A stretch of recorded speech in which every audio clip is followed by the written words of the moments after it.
로마서 7장입니다. 자, 프린트 보세요. 인간의 본성은 악하기에 죄를 짓는데 이 죄를 율법에 비추어 볼 때 비로소 죄가 죄인 것을 깨닫게 된다 그랬죠. 우리가 배웠죠? 7장에서 바울은 그리스도인과 율법의 관계에 대해서 설명하고 있습니다. 그리스도인은 하나님의 법과 죄의 법. 이 죄의 법이라는 것은요, 인간의 생각과 기준, 인간의 생각과 기준에 의한 그 죄법 가운데서 갈등하며 힘들어한다. 좀 인간적인 생각으로는 그래도 되지만 하나님이 그런 것까지 뭐 다 혼내실까? 좀 그거는 그냥 하나님 패스해 주세요. 이런 거. 그런 갈등에서 우리가 살고 있다는 거예요. 7장. 형제들아, 내가 법 아는 자들에게 말하노니 너희는 그 법이 사람이 살 동안만 그를 주관하는 줄 알지 못하니. 아무리 흉악범이라도요, 죽고 나면요, 그 법이 어떻게 돼요? 집행될 수가 없어요. 그죠? 그날로 끝이에요. 남편 있는 여인이 그 남편 생전에는 법으로 그에게 매인받으나 만일 남편이 죽으면 남편의 법에서 벗어난다는 건 뭐예요? 이 여인이 다른 남자하고 연애를 하고 결혼해도 오케이. 아무 문제가 없죠? 그죠? 그러므로 만일 그 남편 생전에 다른 남자에게 가면 음녀를 하지만 그러나 남편이 죽으면 그 법에서 자유롭게 되나니 다른 남자에게 갈지라도 아무도 음녀라고 하지 않는다. 그 얘기는 뭐냐면은 법은 언제 해당돼요? 살아있는 동안에. 그러므로 내 형제들아 너희도 그리스도의 몸으로 말미암아. 그리스도의 몸이라는 것이 뭐예요? 십자가죠. 십자가. 여기 보세요. 프린트. 인간의 죄를 지고 대신 죽으신 그리스도의 십자가 희생을 말한다. 그리스도의 십자가의 그 죽으심, 대속의 죽으심으로 말미암아 우리가 율법에 대해서 죽임을 당했다. 이건 뭐예요? 예수가 대신 우리를 위해서 돌아가셨기 때문에 율법이 우리를 정죄하지 않는다는 얘기예요. 그러니까 우리는 예수의 십자가의 보혈의 공로를 신앙 고백하면 어때요? 우리는 죄에서 의인되잖아요. 그죠? 그러니까 율법이 우리를 상관지 않는다는 거죠. 그죠? 율법적인 해석에 의해서 이 형제는 시간을 잘 지키고 성실하니까 하나님의 자녀야. 이게 아니에요. 아시겠죠? 그러니까 세상의 기준과 세상의 상식과 윤리 도덕이 아니에요. 응? 자, 그래서 우리는 상관이 없는 거예요. 이는 다르니 곧 죽은 자 가운데서 살아나시니, 죽은 자 가운데서 살아나시니는 인류 역사에 하나밖에 없죠. 예수님. 예수님을 설명하는 거예요.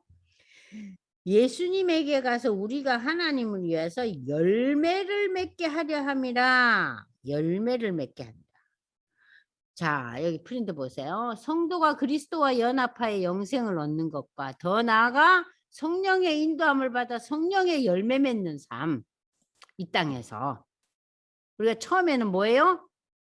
그리스도 연합하여서. 그러니까 이 연합한다는 거 뭐예요? 우리가 내가 죽고, 그죠? 예수 앞에 나와서 얘기하고 세례 받고, 그죠? 하나님 자녀 됐어요. 그게 첫 번째 단계죠.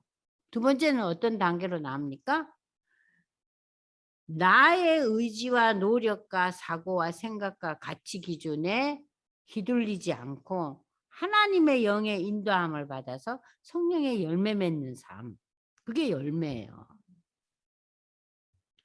자, 그런 열매를 하나님께서 맺게 하기를 원하시는 거예요. 우리가 육신에 있을 때라는 거는 뭐예요? 옛날에 구원받지 못했을 때 옛사람. 응? 그러니까 세상에 있을 때는 그 소리예요. 율법으로 말미암는 죄의 정욕이 우리 지체 중에 역사하여 율법은 이거는 되고 이거는 안 되고 응? 말미암아 죄의 정욕이 우리 지체 중에 역사하여 우리로 사망을 위하여 열매를 이건 뭐냐면요. 자, 보세요. 율법이 우리를 죄가 죄임을 알게 해주는 귀한 역할을 해서 율법이 필요하고 거룩한 법이잖아요. 그런데 인간은 연약해져서 예수를 믿고 하나님의 자녀가 돼도 우리가 어디에 휩쓸리기 쉬워요? 죄의 유혹에, 죄의 유혹에 우리가 휩쓸리기 쉽잖아요. 그죠? 걸핏하면은 눈을 딴 데 돌린다니까요. 눈만 돌려요? 마음도 돌리죠. 눈과 마음이 돌리면서 우리의 행동이 돌아가죠. 그죠? 예수 믿어도. 그 예수를 믿는다고 해서 우리가 온전히 성화되지 못해요. 지금 그 얘기하고 있는 거예요. 온전히 성화 못 돼요. 이 땅에 사는 동안. 끊임없이 율법이 지정해 놓은 여러 가지 그 죄악된 모습들, 죄악된 상황에 우리가 빠져들고 말죠. 우리의 삶을 보세요. 어떠세요? 참 괜찮아. 저리 살아야 돼. 그런 소리만 듣고 살아요? 치를 떨죠. 어머, 예수 믿는다면서. 저는 우리 식구들이 저한테 제일 그럴 것 같아요. 아유, 엄마는 로마서 가르친다면서. 아이고, 참네. 왜 저러는 거 몰라. 우리 딸이 그럴지도 모르고 아들이 그러죠. 엄마 왜 그래? 그러지 않겠어요? 그만큼 우리가 나약한 존재죠. 자, 지금 우리가 육신에 있을 때는 율법으로 말미암아 죄의 정욕이 우리 지체 중에 역사여 우리로 사망을 위한 열매를 맺게 하는 거예요. 네? 이제는 우리가 얽매였던 데 근데 우리가 이 얽매였던 율법과는 이제 관계를 끊고 율법에 벗어났으니 이러므로 우리가 육신에 있는 그 정욕과 욕심과 우리의 탐욕에서 벗어나서 영의 새로운 것으로 섬기라. 영의 새로운 것. 여기 보세요. 얽매였던 것 율법. 조문에 뭐 모세 율법을 가리키는 거예요. 그 모세 율법에 있던 그것으로 우리가 이제 벗어나서 모세 율법에서 벗어나라는 거예요. 이 결론은 뭐냐면요. 우리가 성령의 인도함 받는 거예요. 율법은 우리가 죄인 것은 확인해주고 이게 맞다 틀리다 하는 것을 기준을 잡아주지만 그 율법을 통해서 우리가 죄다 아니다만 결론을 짓지 우리가 온전히 성화됩니까? 안 돼요. 오히려 야, 너 이렇게 하면 안 돼. 법에 그러지 말라 그랬잖아. 그렇게 된 사람이 어떻게 된 줄 아니? 이런 모든 것이 까발려지고 알려질 때 우리가요. 거기에 대해서 여러분들 범죄 영화 보잖아요. 또 우리 자녀들이 말이에요. 아직까지 뭐 초등학교, 중고등학교 다니는 어린애들이 제 컴퓨터 켜면요. 이상한 게 자꾸 떠요, 옆에. 그러면은 어떻게 만드는 건지는 모르지만 어린 여자애들이 옷을 다 벗고 나와 앉아 있어요. 그런 장면이 자꾸 뜨면 우리 어린애들은 볼 거 아니에요. 저는 그냥 지워버리지만. 응? 그럴 때 어때요? 호기심이 나잖아요. 이게 뭔가, 그죠? 뭐 내가 죄를 지으려고 그러는 게 아니죠, 그건. 그죠?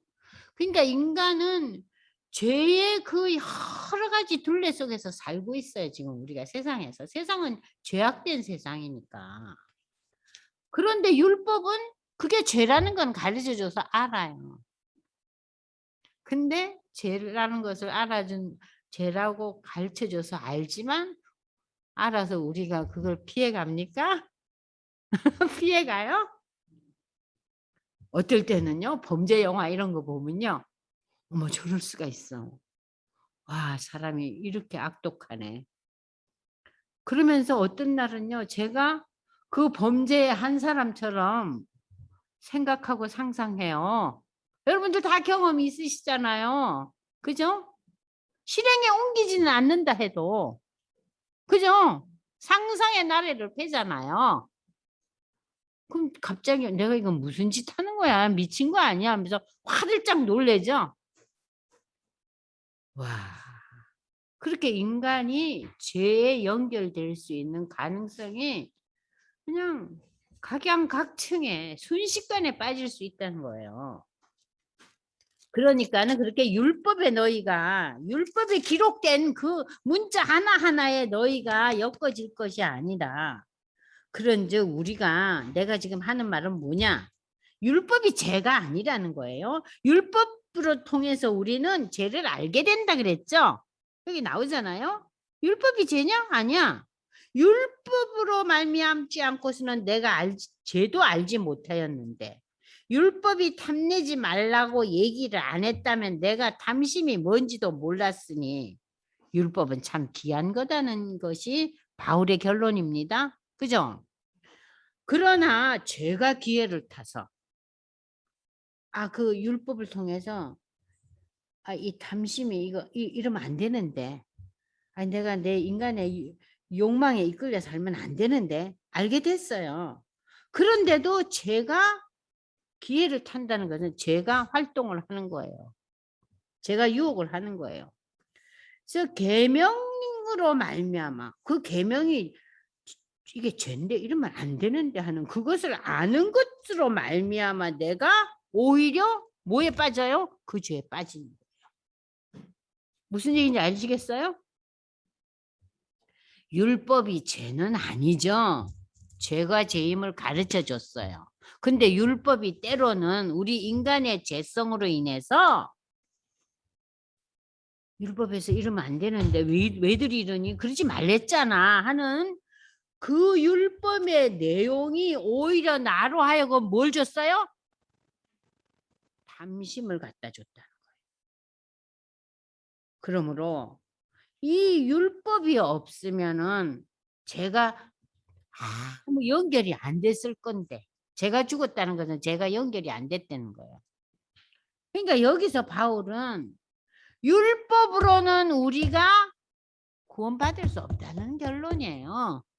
율법은 죄가 죄인 것을 우리에게 알려주는 귀한 역할을 하지만 때로는 우리의 죄성이 발동하여서 율법의 죄인 것을 알려준 그 내용이 우리로 하여금 그 죄악에 빠지게도 한다는 얘기예요. 이해되세요? 율법은 귀한 거지만 율법이 죄는 아니죠? 그죠? 여기 나오잖아요. 율법이 죄냐? 그거 아니야. 그러므로 전에 율법을 깨닫지 못했을 때는 내가 살았더니 이건 뭐예요? 내 상식과 내 생각대로 살았어요. 근데 이제 율법을 알게 되니까 아이고 이거 이러면 안 되지. 그리고 이거 죄야 하면서 때때로 우리가 죄의 유혹에 빠져서 죄가 살아나고 내 옛날에 여러 가지 상식적인 그런 것들은 다 상관이 없어져 버렸어요. 그러니까는 이건 뭐냐면은 율법을 대단한 것, 귀한 것으로 여기는 건 맞는 거예요. 왜냐하면 율법은 우리로 하여금 죄가 죄임을 알게 해주니까. 그러나 때로는 이 율법을 알므로 인해서 우리가 죄의 유혹에 빠질 수도 있다는 얘기예요. 그 얘기는 뭐냐? 율법으로는 우리의 죄를 구원할 수 없다는 얘기예요. 왜냐하면 때로는 율법이 우리를 오히려 더 죄에 빠지기도 하는데 무슨 소리냐? 우리 이 젊은 친구는 금세 이해를 하네. 그러니까 지금 바울의 결론은 뭐냐면요. 율법이 우리를 구원할 수 없어요. 율법은 우리가 죄가 죄인 것을 알게 해주고 그러나 때로는 죄인 것을 알게 됨으로 인해서 죄의 유혹에 빠져서 그 죄에 우리가 빠져들게도 한다 이거예요. 결론은 뭐냐? 율법은 우리를 죄에서 구원할 수 없다. 우리를 죄에서 구원할 자는 예수밖에 없다. 그 얘기예요. 바울의 결론은. 이해가 되세요? 되세요? 안 되세요? 장권사님. 저는 이거 예전에 읽을 때 아니 왜 이렇게 복잡을 떨어 그러고 읽었어요. 어땠어요? 옛날에 로마서 읽을 때 어떻게 읽었어요? 이 본문을. 이해하면서 읽었어요? 어렵죠? 쉽지 않아요. 참 쉽지 않은 본문이에요. 예. 아우, 바울은 왜 이렇게 말을 돌리고 돌리는가? 그 죄는 살아나고 나는 죽는다는 거는 뭐예요? 내 기준과 내 생각은 내려앉고 오히려 죄된 것이 더 살아나 버려. 자, 그래서 여기 우리 보십시오. 자, 여러분들 이제 28페이지를 보십시오. 율법이 없으면 죄가 죽었다. 이건 뭐냐? 인간의 죄에 대한 인식은 율법이 없이는 불가능하잖아요. 그죠? 율법의 역할은 죄에 대한 인식이에요. 그죠? 자, 계명이라는 것은 뭐냐? 여기 계명이 이르게 된다는 요 부분은 뒤에 나오니까 지우세요. 이게 잘못된 프린트예요. 하나가 더 들어갔어요. 아시겠어요? 뭘 지우라고요? 계명의 이름에 7장 9절. 예, 세 번째 거래. 그걸 싹 지워버리세요. 뒤에 나와요. 제가 기회를 타서 죄는요 활동한다 그랬죠? 그죠? 율법이 없으면 죄가 죽은 것이며 죄에 대한 인식은 율법 없이는 불가능하다는 건데 계명이면 계명을 깨달아 율법을 깨닫게 되는데 죄가 자기 속에서 역사하고 있음을 알게 된다. 와, 율법에서 이게 죄라 그랬는데 그 죄가 어머 세상에 내 속에 있네. 내 속에서 액팅 하는 거예요. 우리 저기 그 영화 촬영할 때 보면 배우 보고 감독이 뭐라 그래요? 액션 그러죠. 율법을 보니까 이게 증거야. 근데 그것을요 알게 됐는데 그걸 나로 하여금 내 삶 속에서 액션하게 해요. 자, 계명의 생명에 이르게 할 계명. 인간이 율법을 잘못 사용함으로써 생명에 이르게 할 계명이 도리어 뭘 한다고요? 사망에 이르게도 한다는 거예요. 바울은 이거에 대해서 탄식하고 있는 거예요. 율법은 하나님의 거룩을 나타내는 계시였고 하나님의 형상대로 지음받은 인간은 하나님의 법을 따라 행해야 할 거룩한 계명이었어요. 그 율법이. 그러나 인간의 타락으로 인해 율법은 인간에게 사망을 선고하는 역할을 하게 된 거예요. 율법은 신령한 것이지만 인간이 육신에 속하여 죄 아래 팔려 결국 죄의 종이 되게 한다. 죄 아래 팔렸다. 죄에 붙잡혀 죄에 속박받는 영적인 노예 상태가 죄 아래 팔렸다는 거예요. 그래서 10절 보세요. 생명에 이르게 할 그 계명이 오히려 사망에 이르게 하는 것이 되었도다. 사망에 이르게. 제가 기회를 봐서 그 계명으로 말미암아 나를 속이고 그것으로 나를 죽였는지라. 이로 보건대 율법은 거룩하고 계명도 거룩하고 어렵고 선하지만 제가 기회를 타서 계명을 율법을 그 선하고 거룩한 율법과 계명을 제가 유혹해서 빠지게 하는 거예요. 그래서 율법에 어긋난 삶을 살게 하는 거예요. 그래서 우리말에 이런 거 있죠. 모르는 게 약이지. 알아가지고 더 일 만들어. 그런 얘기 있잖아요. 그렇지만 우리가 알고 결단해야지 모르고 안 하는 것보다는 알고 결단하고 안 해야죠. 그죠? 아우 쟤는 몰라서 모른다고 그러면 이게 다 통과되나요? 하나님 앞에서 안 되죠. 그럼 여러분들이 계속해서 영적인 아기로 그냥 있을래요?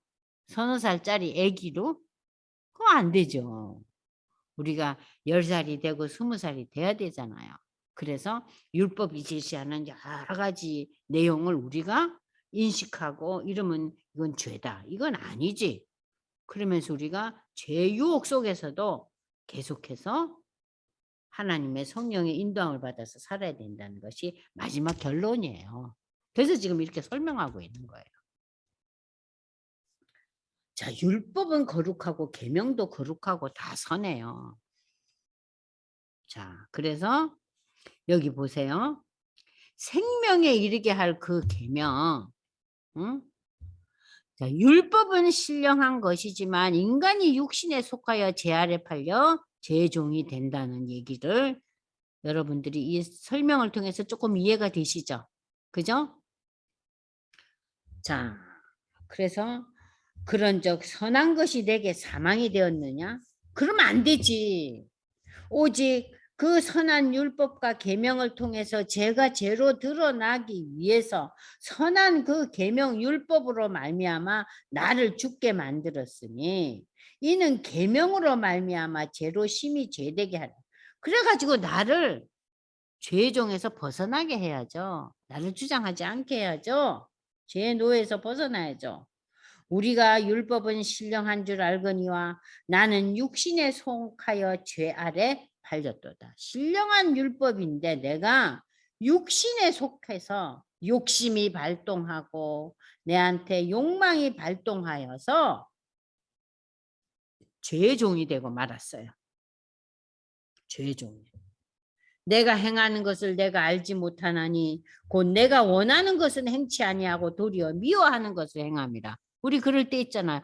내가 이러면 안 되는데 왜 이러지? 왜 이렇게 과하게 화를 내고 소리를 지르고 아니 이게 웬 난리벼락이야? 예수 믿는 데는 인간이 이래 갖고 되겠어? 내 마음으로 그러한 외침이 막 발동해요. 그런데 액션은 어때요? 소리 지르고 발광을 하고 있는 거예요. 어? 그래서 바울은 지금 이걸 설명하는 거예요. 우리가 율법을 통해서 이게 죄인 것을 알게 됐어요. 율법을 통해서 이러면 안 된다는 걸 알게 됐어요. 그러니까 율법은 선한 것이고 율법은 우리에게 유익한 것이라는 거죠. 그런데 그 선하고 유익한 그 율법과 계명이 죄에 대해서 우리로 하여금 알게 함으로써 때로는 우리가 넘어져서 죄의 종이 되어버리는 거예요. 그래서 그 죄악을 저지르는 거예요. 마음은 지금 어때요? 속으로는. 아니 왜 이래 정말. 이러면 안 되는데. 그것이 하나님이 우리에게 주신 뭐가 있다 그랬어요? 양심이 있는 거예요, 인간은. 만일 내가 원하지 아니하는 그것을 행하면 내가 이로써 율법이 선한 것을 시인하노니 이제는 그것을 행하는 게 내가 아니요 내 속에 거하는 죄니라. 응? 죄에 내가 넘어진 거예요. 내 속 곧 내 육신에 선한 것이 거하지 아니하는 줄을 아나니 내 인간 나라는 인간 안에는 육신에 거하는 것과 영적인 세계 두 개가 이렇게 항상 서로 갈등한다는 얘기예요. 그래서 바울이 내가 마음으로는 원인데 왜 내가 삶의 행동으로는 이 지경이 됐느냐 하면서 이 바울이 탄식하는 것이 7장 마지막 절이에요. 내 속 곧 내 육신에 선한 것이 거하지 아니하는 줄을 아노니 원함은 내게 있으나 선을 행하는 것이 없다. 내가 왜 이러지? 그러면 여러분들 여기 보세요. 자, 내가 행하는 것을 알지 못한다. 15절 보세요. 성도들은 자기 스스로의 힘과 결심만으로 죄를 이길 수 없어요. 우리가 아무리 예수를 믿고 신앙 고백을 해서 이제 죄의 종이 아니고 의의 종이 되었다 해도 우리의 삶 속에서 무엇이 끊임없이 죄의 유혹이 우리로 하여금 끊임없이 붙들려 오잖아요. 그죠? 율법을 통해서 우리는 뭘 알게 됐어요? 이게 죄라는 것을 알게 됐다는 거예요. 그럼 알고 글로 안 가면 되는데 그 아는 것이 때로는 우리로 하여금 유혹하죠. 그죠? 유혹한다는 거예요. 그래서 성도들도 자기의 힘과 결심만으로서는 이 죄의 유혹에서 벗어날 수가 없어요. 벗어날 수가. 그래서 우리가 주기도문 할 때 뭘 얘기해요? 유혹에서 벗어나게 해달라고 기도하지 않아요? 그죠? 우리 삶이 지금 우리가 천국에서 살고 있지 않잖아요. 우리가 에덴 동산으로 지금 돌아와 사는 게 아니죠. 우리는 여전히 에덴에서 쫓겨난 이 세상에서 살고 있기 때문에 끊임없는 갈등과 괴로움 속에 있는 거예요. 자, 그러므로 내 속에 있는 곧 내 육신적인 나, 즉 악을 행하고자 하는 나, 겉사람을 뜻한다. 내 겉사람은 뭐예요? 육신을 얘기하는 거고 속사람은 성령 안에서 새롭게 된 거예요. 그래서 이걸 알고 여러분들이 읽어보시면 좀 이해가 되실 거예요. 내가 원하는 바 선은 행치 아니하고 19절 도리어 원하지 않은 바 악을 행하는도다. 비록 마음에는 있는데 그죠? 만일 내가 원하지 아니하는 그걸 하면 이를 행하는 자는 내가 아니요 내 속에 거하는 죄가 발동을 해서 활동을 해가지고 이 지경이 됐죠. 그래서 이 바울은 내가 한 법을 깨달았노니 곧 선을 행하기 원하는 나에게 무엇이 공존하고 있어요? 악이 함께 있는 것이로다. 내 속사람으로는 나의 영적인 그 내가 예수 믿고 신앙인으로서 하나님 원하시는 삶으로 살기를 원하는 내 속사람으로는 하나님의 법을 즐거워하되 내 지체 속에 한 다른 법이 육신에 그 속해 있는 그죠? 그 내 모습이 뭐라 그래요? 내 마음의 법과 싸워 내 지체 속에 있는 제 법으로 나를 어떻게 해요? 유혹해서 사로잡아 버려요. 그러니까 여기서 뭐가 와요? 갈등 구조가 생기는 거예요. 그래서 인생이 고달픈 거예요. 어떤 의미에서 예수 믿는 인생이 더 고달플 수도 있죠. 예수 믿노라 하면서 왜 이러지? 왜 기도를 하면 형통의 복만 맨날 기도하고 성공만 생각하고 잘 먹고 잘 살 생각만 하지. 내가 왜 이렇게 인간이 육적이 돼 버렸지? 그리고 마음으로 알아요. 그런데 내 기도를 들어보니 맨 그딴 기도만 하네? 그러니까 자녀들이 뭐라 그러겠어요?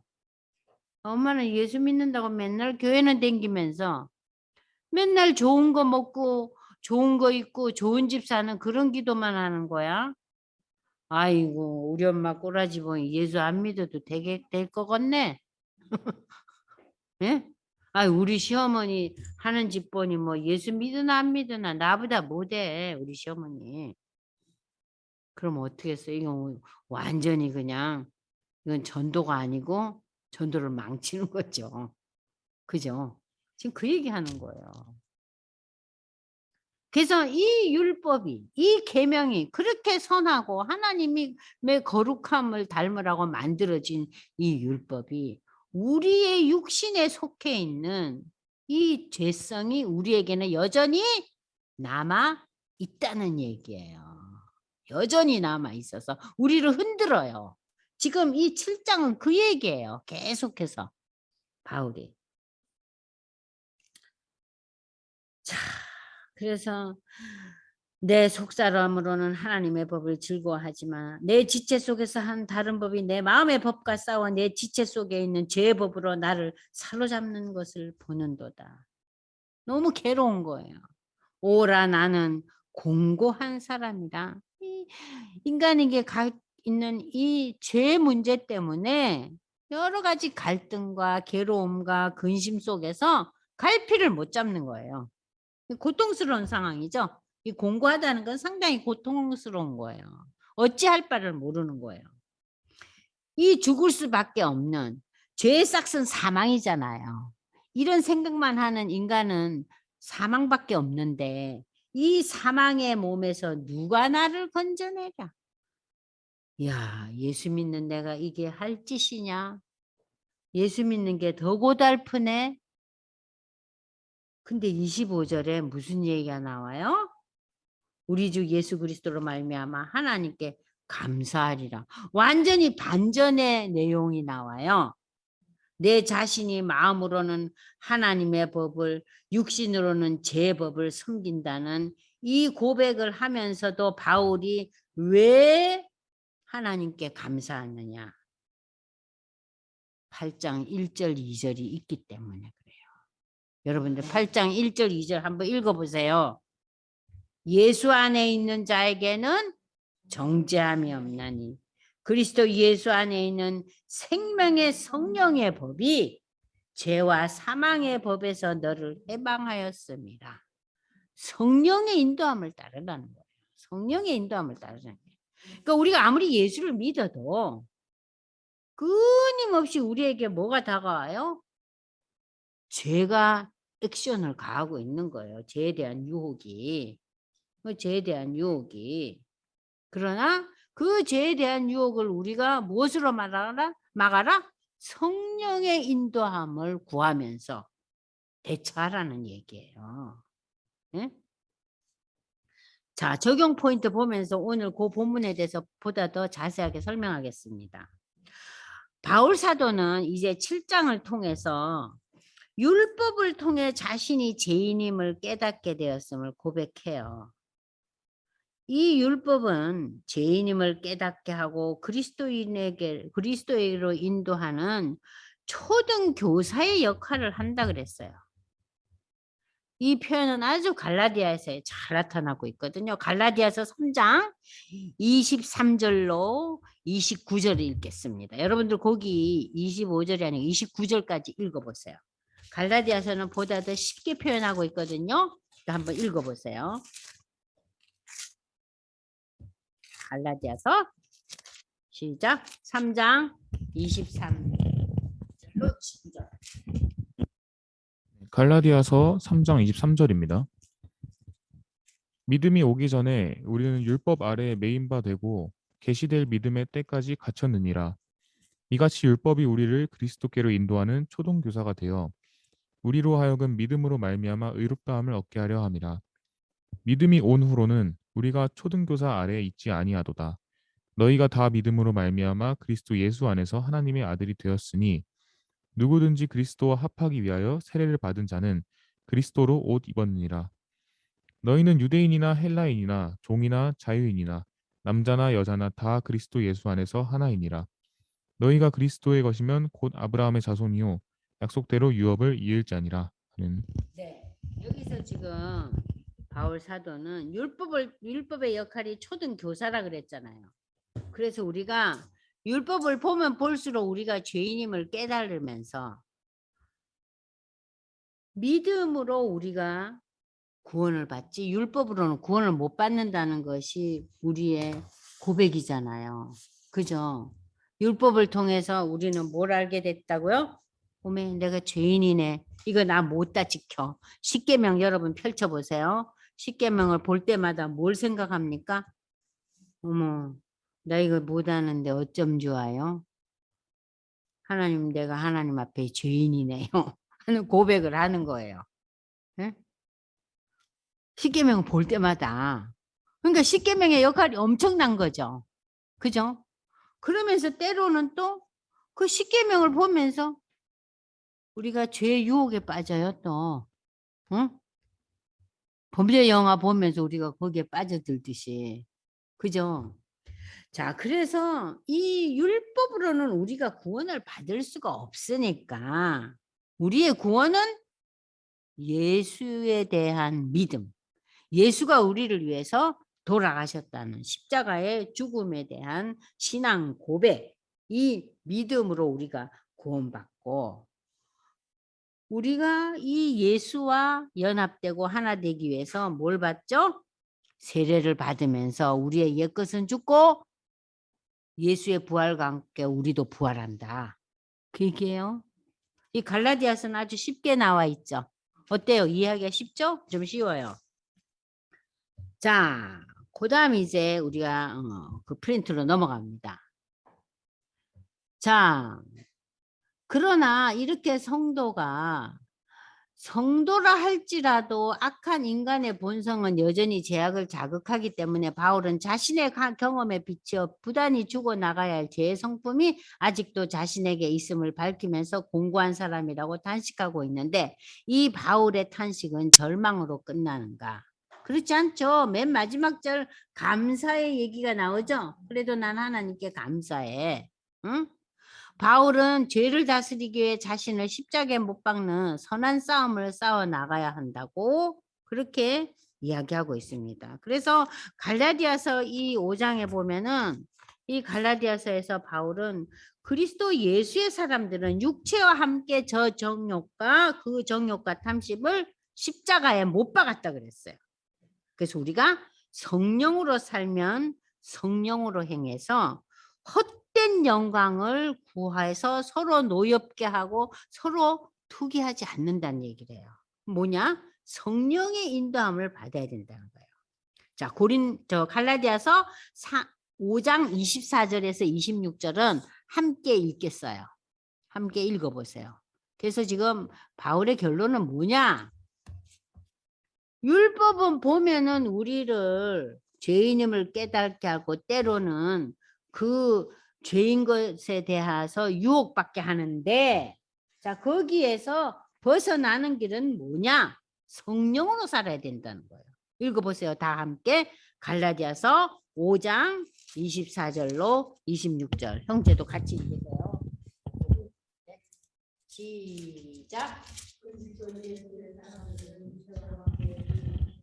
탐심을 십자가에 못 박았느니라. 만일 우리가 성령으로 살면 또한 성령으로 행할지니 헛된 영광을 구하여 서로 노엽게 하거나 서로 투기하지 말지니라. 네. 성령으로 살고 성령으로 행해서 우리가 인간 관계 속에서 헛된 영광을 구하지 않고, 또 우리가 이웃과의 관계 속에서 서로 노엽게 하거나 서로 투기하지 않게 한다는 거예요. 무엇의 인도함을 받아야만이? 성령의 인도함. 율법의 인도함을 받아서는 이거 이루지 못한다는 거예요. 율법으로는 죄를 깨달을 뿐이에요. 그리고 깨닫고 난 뒤에는 또 율법은 무슨 역할을 해요? 우리를 죄 액션에 함께 가게도 해요. 참, 그래서 이 바울은, 여러분들 이제 그다음 보겠습니다. 바울 사도는 왜 자신을 공고한 사람이라고 그랬어요? 육과 영이 항상 이렇게 컨플릭을 하는 거예요. 그래서 공고하다 그랬어요. 자기의 나약함, 자기의 그 육적인 모습을 바울은 절대 부인하지 않아요. 예수 믿기 전에 나의 삶을 얽매고 있었던 것이 무엇이었는가? 사람마다 다르죠. 난 평안이 없었다. 나는 근심이 많았다. 나는 불안했다. 예수 믿기 전에 나는 너무 오만 방자를 떨었다. 뭐 다 다르죠. 그죠? 예? 다 달라요. 근데 하나님의 자녀됨을 체험한 이후 그리스도인에서 어떤 부분에서 인간적인 한계와 또한 갈등을 또 지금 겪고 있는가? 그러면 하나님의 자녀되면 이런 갈등이나 한계 이런 것이 없는 줄 알았더니 예수 믿어도 여전히 고통이 따르고, 이 바울의 이 정말 공고한 사람이라는 이 바울의 그 처절한 고백처럼 왜 우리 인생이 이렇게 힘들어요? 그런 얘기도 우리 많이 나누잖아요. 그죠? 많이 나누죠. 자, 우리가 이걸 어떻게 극복해야 될 것인가? 그 해답이 로마서 8장 26절에서 28절에 나옵니다. 찾아볼까요? 로마서 8장 26절로 28절.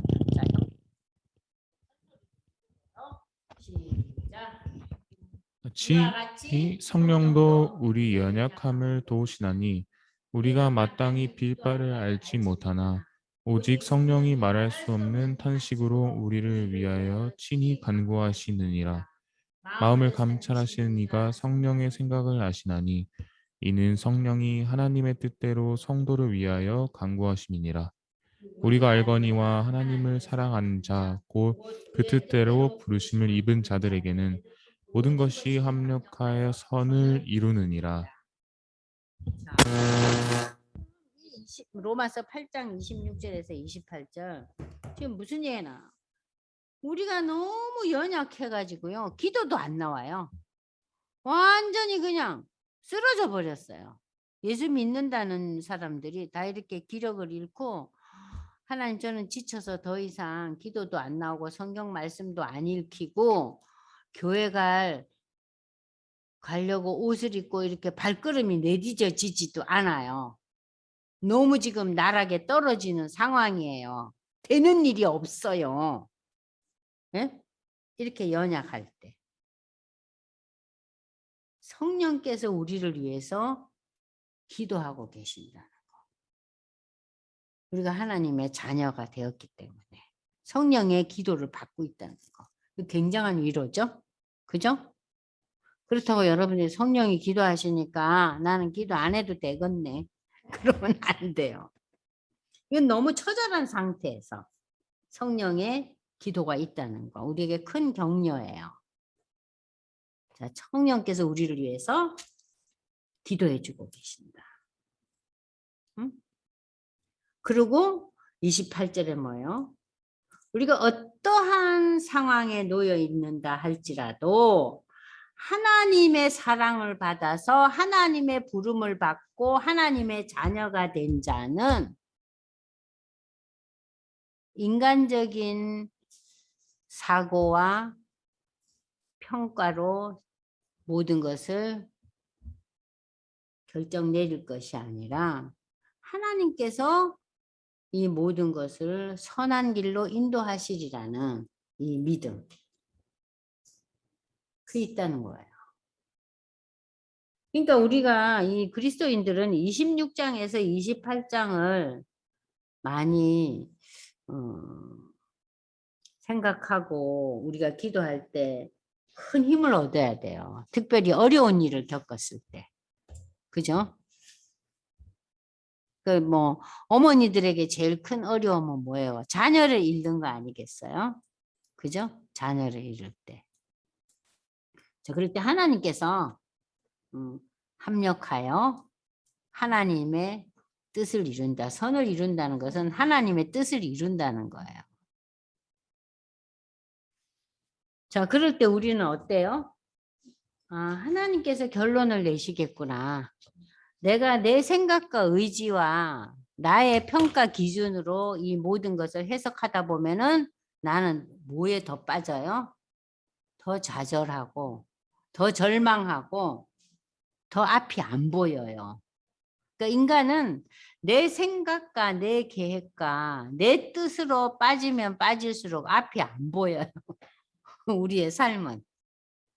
자, 그럴 때마다 우리가 하나님의 뜻과 인도하심을 헤아리고 그것을 밝히 알 수 있도록 그걸 기도해야 돼요. 그래서 여러분들 기도할 때 제일 중요한 게 제일 먼저 하는 기도는 하나님 앞에 감사하며 찬양하는 기도예요.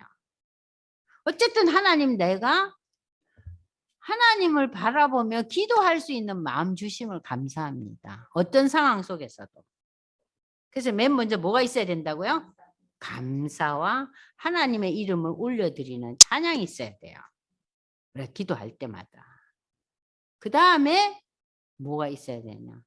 하나님, 내가 믿노라 하고 뭔가 하노라 했지만 참 돌아보니 이것도 제대로 한 게 없고 저것도 문제가 있고 제가 해결할 거리가 아주 각양각색 다양하네요. 저의 삶을 회개합니다는 회개의 기도가 있어야 돼요. 그러니까 감사와 찬양, 회개. 나를 돌아보는 회개. 예? 그러고 난 뒤에 구체적인 기도가 있어야 돼요. 근데 하나님, 내가 이런 상황인데 어쩌면 좋습니까?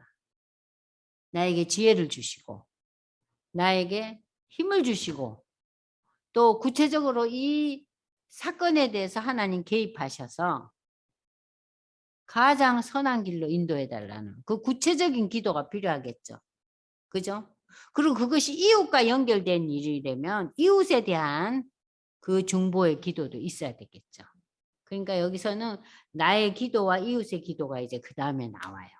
그죠? 그러니까 이것은 이제 하나님한테 나의 필요, 나의 원함을 읊조리는 기도죠. 그러고 난 뒤에 마지막으로 이 모든 기도를 하나님의 뜻하심과 하나님의 인도하심대로 해 주소서. 이걸 뭐라 그래요? 위탁이라 그래요. 기도의 맨 마지막을 어떻게 하라고요? 하나님께 위탁하는 거예요. 기도가 내 뜻대로 하는 게 아닙니다. 하나님께 위탁한다. 하나님께 올리는 거예요. 그리고 마지막으로 이 모든 기도를 예수님의 이름으로 기도한다는